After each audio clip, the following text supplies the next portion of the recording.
नमस्कार दोस्तों। आज मैं लेकर आई हूँ नवरात्रि के चौथे दिन की कथा और पूजन विधि। आज हम दुर्गा माँ के चौथे स्वरूप कुष्मांडा की आराधना करेंगे। आइए भक्ति भाव से सुनते हैं माता की कथा और पूजा विधि। प्राचीन काल की बात है जब कुछ भी नहीं था और ना ही सूर्य ना चंद्रमा ना आकाश ना पृथ्वी, केवल चारों ओर अंधेरा ही अंधेरा था और अंधकार ही था और शून्य ही था। उस समय केवल एक आदिशक्ति ही विद्यमान थी। उस समय ना कोई दिशा थी और ना ही आकाश और ना ही पृथ्वी, ना ही कोई जीव जंतु और ना ही कोई गति। उस समय केवल जो शक्ति विद्यमान थी वो थी आदिशक्ति माँ दुर्गा। माँ ने अपनी हल हल की मंद मुस्कान से ब्रह्मांड की कल्पना की। तब उनके मुख से निकली हुई दिव्य ऊर्जा के चारों ओर फैला गया प्रकाश।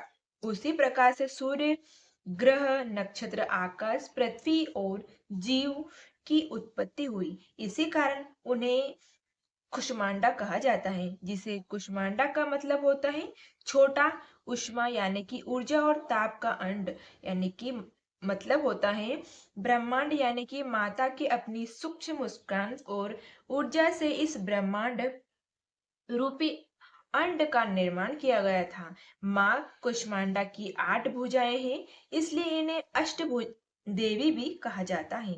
इसके हाथों में अमृत कलश, गदा, धनुष, बाण, चक्र, कमल और माला और कमंडल सुशोभित रहते हैं। माता का वाहन है सिंह।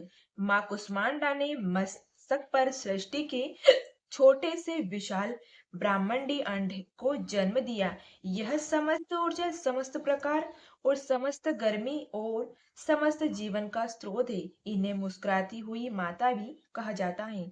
इन्हें बस मुस्कुराना ही होता है। बाद में इन्होंने मस्तक पर ब्रह्मांड की रचना की और अपनी शक्ति से सूर्य के मंडल में स्थापित किया, जिससे ब्रह्मांड को प्रकाश और ऊष्मा का प्रदान करने के लिए सूर्य को शक्ति प्राप्त हुई। प्रकाश के स्रोत के रूप में माँ कुष्मांडा को सूर्य देव, भगवान सूर्य का मार्गदर्शन करने वाली कहा जाता है। वे सूर्य के केंद्र से निवास करती हैं और उन्हीं के प्रभाव से सूर्य प्रकाशित होता है। माता की पूजा के लिए नवरात्रि के चौथे दिन प्रातःकाल स्नान करके स्वच्छ वस्त्र धारण करें। स्त्रियां लाल, पीला या नारंगी वस्त्र पहन सकती हैं। पुरुष पीले या सफेद वस्त्र पहन सकते हैं। स्वच्छ आसन पर बैठकर संकल्प करें कि हे माँ कुष्मांडा, मैं आज आपकी पूजा विधि विधान की करूंगी और मुझ पर कृपा करें। इसके बाद माँ की प्रतिमा या चित्र के सामने कलश स्थापित करें। दीपक और धूप जलाएं। रोली, अक्षत, मोली और पुष्प से अर्पित करें। माता को विशेष से गेंदे का या कमल के फूल प्रिय है। भोग के लिए माँ को कद्दू, जिसके कुमंडा कहते हैं, उसे अर्पित करें। दूध से बनी मिठाई, मालपुए, हलवा, नारियल और गुड़ या चढ़ाए। माता के पूजन के लिए इन मंत्रों का जाप करें। माता का बीज मंत्र है ओम हेंग हिंग क्लीं चामुंडाय विजय, और माता का पूजन मंत्र है ओम देवी कुष्मांडाय नमः। इस मंत्र का 108 बार जाप करने से विशेष फल की प्राप्ति होती है। इस दिन दान करने का भी विशेष महत्व होता है। गरीबों को भोजन कराएं। फल, अनाज, वस्त्र और कुमड़े का दान करें। ब्राह्मण या गो या कन्या को भोजन कराने से माता की कृपा कई गुना बढ़ जाती है। दोस्तों, माँ कुष्मांडा को कुम्बड़ा या चढ़ाया जाता है, जो कि कद्दू होता है। कुम्बड़ा यानी कि इसे खोखला और हल्का होता है। यह अहंकार रहित हृदय का प्रतीक है। इसमें अनेक बीज होते हैं, जो कि प्रसन्नता और सृष्टि की वृष्टि का प्रतीक है। इसका उपयोग औषधि में भी होता है। यह स्वास्थ्य और आयु की वृद्धि का प्रतीक है।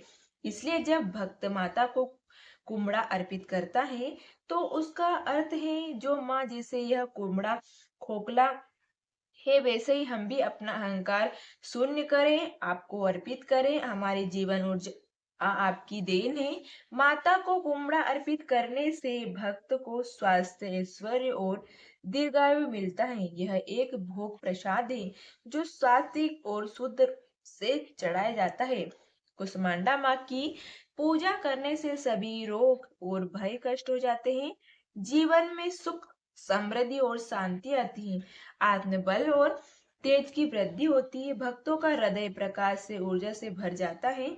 यह आध्यात्मिक साधकों के लिए शुद्ध दी है और तपस्या की देवी है, जो हमारे सभी कर्मों से शुद्ध करके लेके उसमें और प्रकाश देते हैं। तो यह थी चौथे नवरात्रि की पूजा विधि कथा। आपको माँ कुष्मांडा की यह कथा कैसी लगी कमेंट करके जरूर बताना। और कथा आपको अच्छी लगी तो वीडियो को लाइक कर दीजिएगा, चैनल को जरूर सब्सक्राइब कर लीजिएगा, ताकि ऐसे ही आपको कथा का वीडियो मिलता रहे, ये आपको भक्तिमय वीडियो मिलता रहे। मिलते हैं नेक्स्ट वीडियो के साथ में। तब तक के लिए जय माता जी, जय कुष्मांडा माता, जय श्री हरि।